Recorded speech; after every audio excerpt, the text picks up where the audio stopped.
Ah, got a lovely early morning sun streaming through the window there. That's bright. You'll just have to deal with the poor lighting. I'm too lazy to get up and fix that.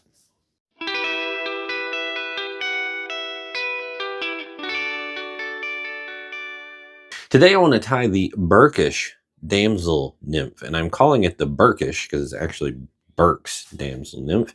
I'm calling it Burkish because I can't find anything on how to tie this, so I'm just going to improvise it. So it's an interesting little pattern with a lot going on and a lot you can learn. So let's head over to the vise where we don't have this crazy light and tie this thing up.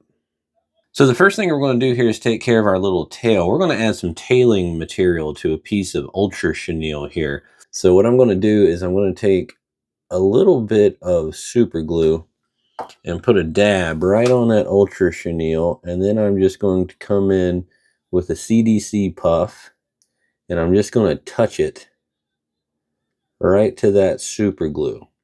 All right, just enough to get it hanging out there. You can come in and give it another little dab of glue just to make sure we get things fairly well bound.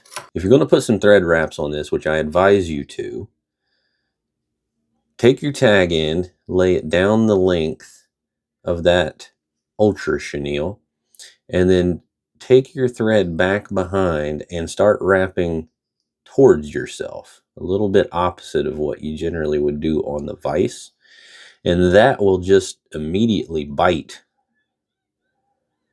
and start wrapping. Now what I'm going to do is I'm going to just transfer hands here, pinch everything over this direction, okay, on the vise side, and no knots, nothing like that. I'm coming straight back in with that super glue, and that's what I'm going to use to bind my thread together to work as my knot and everything. And then from here, just come in, snip out that excess thread, and then we can take this if you want and just sort of bring all of that CDC down out of the way, and then we can trim off some of the excess of that ultra chenille, and boom, there we go. We got our little damsel tail. Now that you got that guy squared away, we'll just set it to the side. You can show that off to all your friends. They're going to think that it's some super crazy complicated thing when actually it's pretty simple. I was just going to randomly start filming, and then I noticed how cool that light looks going through that line.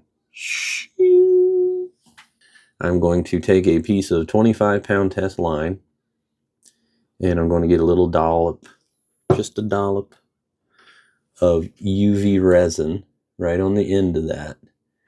And then I'm going to put a seed bead on there, and then hit that with some light, and that'll get you cured enough that it's going to stay put for you. That's all we're going for. And then we'll come back in with the resin again, give it a much more substantial dollop now.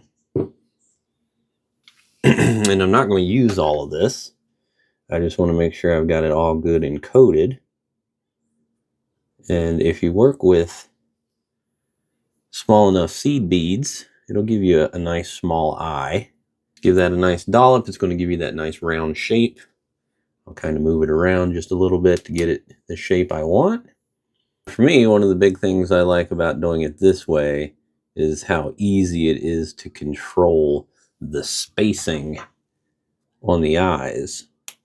So you can cut it down to get whatever you want. If you want, you know, a nice long sort of shrimp eye or something like that, you can leave that nice and long. Because when you burn these things, it's hard to get it right. Your eyes can get two different sizes. They can get kind of lopsided. It's just more fiddly than I care to deal with. So I've started doing it this way. So now I'm going to do the same thing here. Just a little bit of resin to give our bead something to bite into.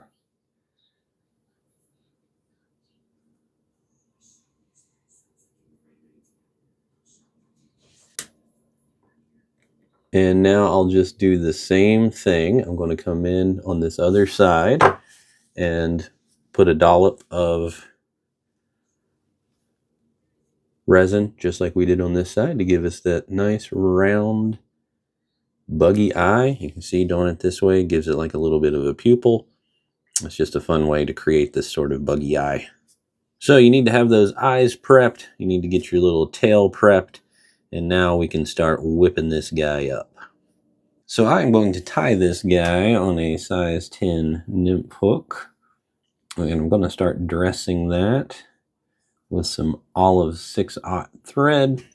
Now we'll tie in that fancy little tail that we made. And I think I'm going to measure the actual ultra chenille to the body and measure it to the ultra chenille, not to the tip of the CDC.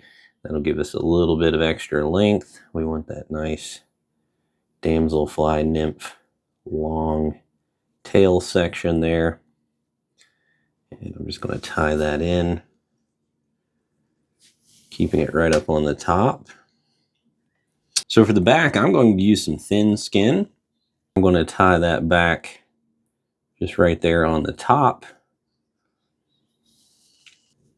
Now for the body, I'm going to use some Hares Ear Plus in olive. That should give us a little spikiness, a little bugginess, a little bit of shine. Just kind of everything all in one.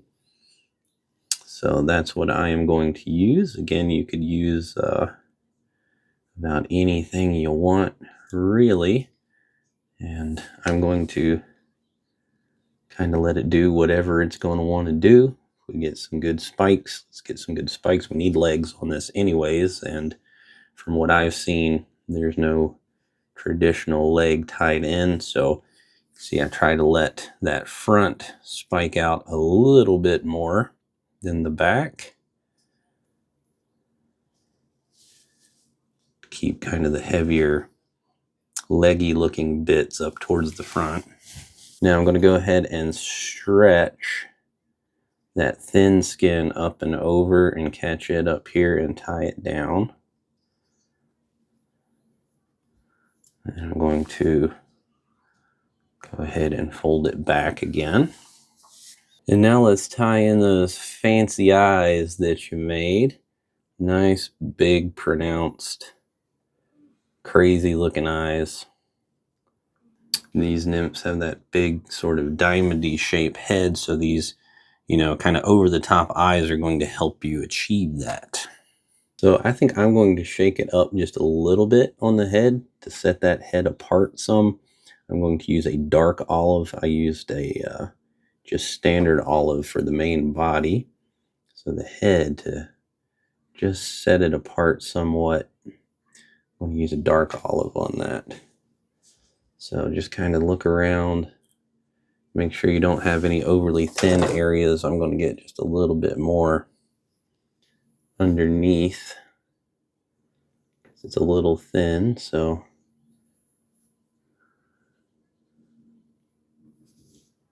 there we go. That looks better. Okay, now I'm just going to jump that thin skin right up to the eye here. Capture it, tie it down, stretch it a bit, and cut that out. And clean up the eye.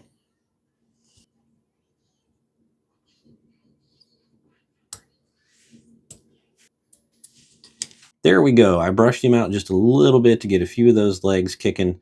Fairly easy pattern to tie. You know, it's got a few little extra prep steps, but once you get those knocked out, it's easy to whip this thing together. Great looking little fly. This will catch some fish. I couldn't really find any information on how to tie this thing, so I figured I would just do my own variation on it. This will catch fish for sure. So thanks for checking this out. Tight lines. God bless.